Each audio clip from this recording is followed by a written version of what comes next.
I'm here with John Bell for the Cookeville Regional Charitable Foundation, and they do great things for their patients in the area. Give us a little bit of insight about what are some things you do. Yeah, the foundation exists for a number of reasons, but the first and foremost is to help patients in need at the hospital. Oftentimes that's with the needs as they're being discharged from the hospital. They have insurance to cover their procedures, but as they leave they may not have insurance that covers, say, medical equipment or generic medications, or sometimes follow-up procedures or follow-up therapies. So the foundation exists to step in and be a more compassionate answer to the needs of patients right here in our community.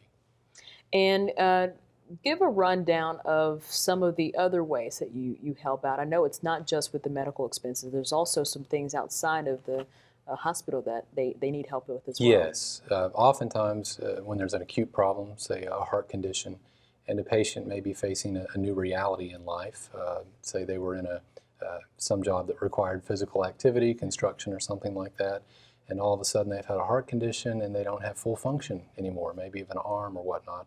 But for one reason or another, they can't return to their previous employer. So oftentimes we try to get patients over that hump of a few months where they're really in a transition of figuring out what their new life is going to look like and what their options are. So sometimes we pay for utilities or for groceries for a family while they come to grips with what their new life is going to look like. But for a lot of people in our community, they just don't have that support network around them, or that support network just can't financially help them the way that they're going to need it for a few months or a few weeks or whatever. So we really help those folks who would slip through the cracks and who would really be in a desperate situation if the foundation couldn't step in and give them a hand. And how do you get your support? Like, is there fundraising efforts that you do? Yeah, we have a fundraising activity pretty much every month of the year. We have black tie dinners and galas and dances, art exhibits, wine tastings. We do 5K races. There's something for everyone. And those go hand in hand. We need volunteers to help us at those events. And we need, of course, folks to show up for the events and hopefully make some donations.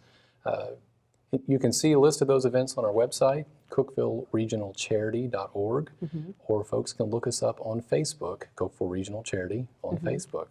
And that'll give them a listing of everything that we have coming up for the next several months. And so when folks go to the website to either give money or if they go to an event, you said that it was maybe delineated by what they want to give to. So how does that work? We have restricted funds set up for different patient groups. So we have a fund for cancer patients, diabetes, heart, pediatrics, and many, many other groups. So when folks give to one of those restricted funds, 100% of their gift supports that fund, meaning the patients that are dealing with those situations. We don't take anything out for administration. We don't take anything out for staff expense. So it's truly 100% restricted to aid those patient groups. So I would encourage folks to give online or attend an event. It's a great way to help somebody right here in our community. Oftentimes when you give to a nonprofit, and they're all worthy, and there are many, some of that money goes to a national group or there's an overhead expense. All of our money stays here. It helps patients here in our community, and it's all restricted because Cookeville Regional pays for those overhead expenses for us. That's great that the hospital is actually, being on the forefront to helping the patients that are in need. Yeah. I mean, the foundation was really begun by medical staff taking the initiative to say, we want to do more for our patients. And we know that they have needs that go beyond what the hospital is capable of providing in charitable care. Our hospital is one of the last remaining not-for-profit hospitals in our area. So it does a tremendous amount of charitable care on its own, but there's still a great need beyond what the hospital is able to write off in charity care.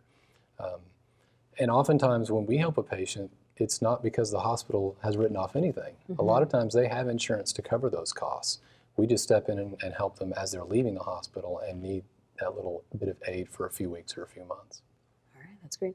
Thank you again, John, for joining us. Thank you. And we'll get back with more Discover the Upper Cumberland.